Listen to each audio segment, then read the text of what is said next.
Magandang araw sa inyong lahat. Ngayon ay ituturo namin sa inyo ang mga bagay na nararapat nating gawin sa pagsasagawa ng paunang lunas o first aid operation. At isasagawa namin iyan sa mga susunod na sitwasyon. Una na riyan ay ang severe bleeding due to motorbike accident. Pangalawa ay ang high blood pressure at ang pangatlo ay ang heat stroke.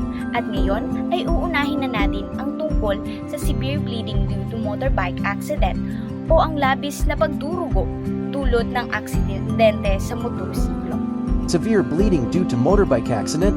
Tuwagan ng emergency services 911 o humingi ng tulong sa mga tao sa paligid. Ibigay ang lokasyon at kalagayan ng biktima. Siguraduhin na ang lugar ay ligtas para sa inyo at sa biktima.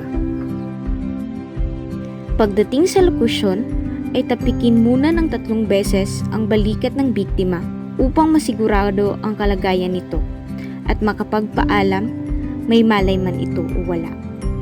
Gamit ang malinis na tela o bandage, pigilan ang pagdurugo sa pamamagitan ng pagdiin sa sugat.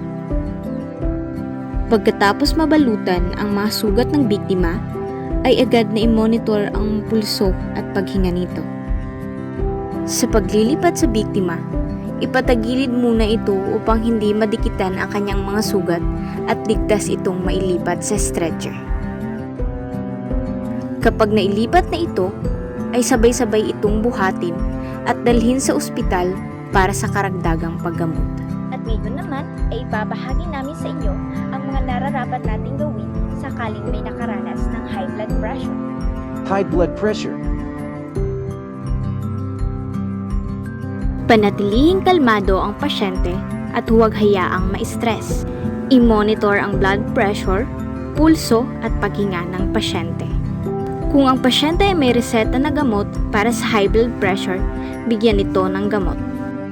Dalhin agad ang pasyente sa ospital kung ang sintomas ay malala o hindi bumubuti. At ang panghuling isasagawa namin ay tungkol sa heat stroke. Heat stroke. Tuwagan ang emergency services 911 o humingi ng tulong sa mga tao sa paligid. Ilayo ang pasyente sa lugar na mainit at dalhin sa lugar na may lilim. Tanggalin ang mga damit na mahigpit at sobrang init. Bigyan ng inuming tubig ang pasyente pero huwag masyadong malamig. At panghuli, i-monitor ang temperatura, pulso at paghinga ng pasyente.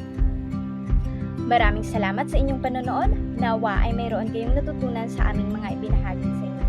Lagi nating tatandaan na ang pagkakaroon ng kaalaman ang siyang makakapagligtas sa atin sa kapahamakan. Ito si Jan Alcantara Esparago na nagsasabing mag-ingat po tayo lahat.